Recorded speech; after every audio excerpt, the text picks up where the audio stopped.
अदो नोआ इदी कते थोड़ा मिद बार कथा लैया पेया जैसे लुगु बुरु रे 1 लाख 2 लाख 3 लाख होड़ प्रत्येक साल को जावरा कना अदो नोकान होड़ दो को उयहरा नय बो जुमिद अदो जुमिद दो प्रथम प्रश्न चेक लगित एम जुमिदो कना दोसर प्रश्न जुमिद अकान होड़ को संगठन को मिद लेका को उयहरी अच्छे बांग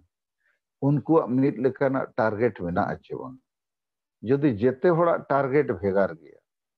जेते होड़ा उयहर भेगार गया इनखान मिठेन को दुड़ुब को रहो बाको नेया रहो उनको तो जुमिद रे तो बाको लेखा तो आबो आसेका और आशा जुदी बो मेना बाबो नेया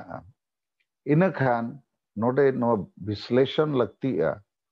चेक लगित बो गाते अतोबे हासा भाषा जाति धर्म लगित होय अदो आसेका तो हासा भाषा जाति धर्म में खोज करना पान आबो आशा बो मेने हांडी पौरे बो बंदोया उनको को मेने बाबो बंदोया आबो बो मेने बोंगा बुरु रे हांडी पौरे चोडर बंदो करते बेरल दाते बो कमिया उनको को मेने बांग इनखान पुतला बाबो रापा रेहो बाबो विरोध रेहो हाबुट को रेहो बो गाते को रेहो बो लुगु बुरु लेका कोनो फायदा बनु ओना दो जुमिद दो बांग कना दो एड़े एपेड़े रेया कथा अदो इन्या मेन दो जुदी जुमिद एम मेनेट खान आमा टारगेट मिटन होना चाहिए आमा उयहर मिट लेका होना चाहिए नीति मिट लेकाना रणनीति मिट लेकाना तबे तो जुमिद दो और जुमिद रे उद्देश्य दो चेत आर हो एने सेरेन रस्के रुमोज मरु ओनागे जुमिद अदो नोआ को दो माने फॉल्स आइडिया परसेप्शन कना फॉल्स परसेप्शन माने जुमिदो रे उद्देश्य हो अबोरिन होड़ बाको बड़ाय जैसे नित अबोरिन आदिवासी नेता अडिगान पार्टी रे मेना एटा एटा पार्टी रे को ताहन रे को जुमिद दाड़िया चेक लगित को जुमिद सरना धर्म लगित संताली राज परसी लगित बीर बांटा को न्याय सुरक्षा समृद्धि लगित तो नोआ लगित को जुमिद दाड़िया विचारते कमीते रोडते अदो नुकुमा मिट ठेन जेएमएम रे मेना को उयहर पे अडिगान आदिवासी जो संताड़ एमएलए एमपी आधान दो ऑल चिकी को विरोधे और रोमान को खोज करना आधान दो को सपोर्टे आचे बाको सपोर्टे आको थीर करना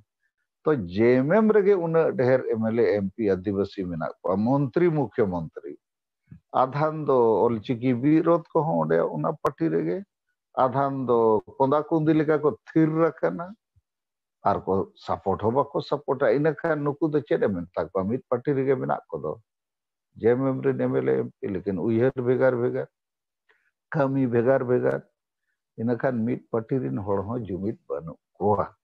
अदो ओना मेनते बनु कोआ जे नुकुआ कोई टारगेट बनुआ उयहर बनुआ समाज लगित जेते होड़ा को लाज और परिवार लगित को राजनीति पार्टी लगित को राजनीति वोट लगित को राजनीति आदिवासी समाज लगित दो बाको राजनीति तो नोआ कथा को आबोरिन आईएएस लेवल ऑफिसर हो बाको बुझाव दाड़िया मारांग मारांग डॉक्टर इंजीनियर ऑफिसर हो बाको बुझाव दाड़िया अदो आपे को आदिवासी सेंगल अभियान आयुरिया को कमिया को नो पुष्टो ले पे करना 300 आलोपे उयहरा जे नुकु दो मारांग मारांग ऑफिसर ढेर को बढ़ाया हो आको कमी रे कथा को बढ़ाय दाड़िया ओना हो लाज लगी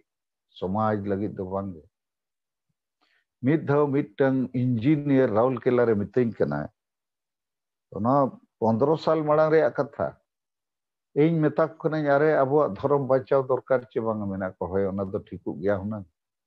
अदो तबे नोआ इदी कते 300 आसेका रे बापे गलमाराव राहुल केला रे बापे गलमाराव कना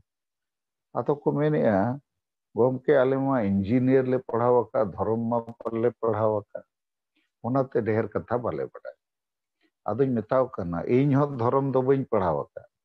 इन हो कॉमर्स ने पोस्ट ग्रेजुएट कना इन हो तो धर्म बई पढ़ाव का लेकिन धर्म रे कथाई बुझोय चेदा जे एटा धर्म को मेना मैग्नेट लेका आबोरिन होड़ एटा धर्म सेट को सेनोक कना एटा से सेनोक माने आदोआ और आबो धर्म यदि बाय केटेजो आइना खान आर होबो आदोआ और केटेज लेनखान धर्म ᱧᱩᱛᱩᱢ ते abo bo jumid daᱲᱮᱭᱟᱜᱼᱟ judi abo जुमिदोग लगित धर्म बो बेनाव राकाब रुआड़ा तो नीना कथा लगित दो ओका कॉलेज रे पढ़ा धर्म जे ओका सिलेबस नियम समाज सला जोड़ाव कना आपे को नित इनवा सरना धर्म कोड लगित लड़ावनारी सामांगेत पिया चेदा जुमिदोग लगित और जुमिद कते बांचा लगित जितकरो लगित रुमु लगित दो बांगे आदिगान उरंग को दो सरना धर्म माने दो रुमु को बड़ाया और बुलु को बड़ाया लेकिन इन दो रुमु बुलु और डांडोम बारोन डन जाम को लगित दोना धर्म दो बइन बनावे आपे को जुमिद पे लगे जुमिद कते बंचाव पे लगे जुमिद कते बंचाव कते जितकर पे लगे मानवा लेका मारांग मानवा बनाव लगे पाखन अडिगान होड़ को दो नवा के विचार जे हांडी पर्व बो बंदो लेखान आदिवासी के बो चाबा इन दोज मेने हांडी पर्व बो बंदो लेखान आरहो मारांग मानवा बो बेना धरती रे अडिगान मानवा मेना को चेदा फ्रेंच जर्मनी जापानीज और अडिगान जाति दो जाति सला ते मानवा हो कना को आदि सुख शांति और प्रोग्रेस रे उथनव रे जीवित मेना को अब उनका बो ताहे दाड़ेया आदो उथनव रे बो ताहेना जुमिद रे बो ताहेना सुख शांति रे बो ताहेना इन खान दो चेद आदिवासी जाति दो चाबा मुर्मू टुडू सोरेन दो जे संताल मुंडा उराव दो ओना दो चाबा बुलु रेगे संताल मुंडा उराव दो बुल कतेम ताहेन रेगे मुर्मू टुडू सोरेन दो चिन्हव दो नोआ को दो एकदम रॉन्ग कंसेप्शन कना नोआ को दो जेएमएम आसेका माजी परगना महाल और सांगे चक्री जीवी और आबोरेन इंदुज मेना बुद्धि जीवी चे बुद्धु जीवी कना को नुकु को नोआ को दो माने फॉल्स परसेप्शन माने रॉन्ग आइडिया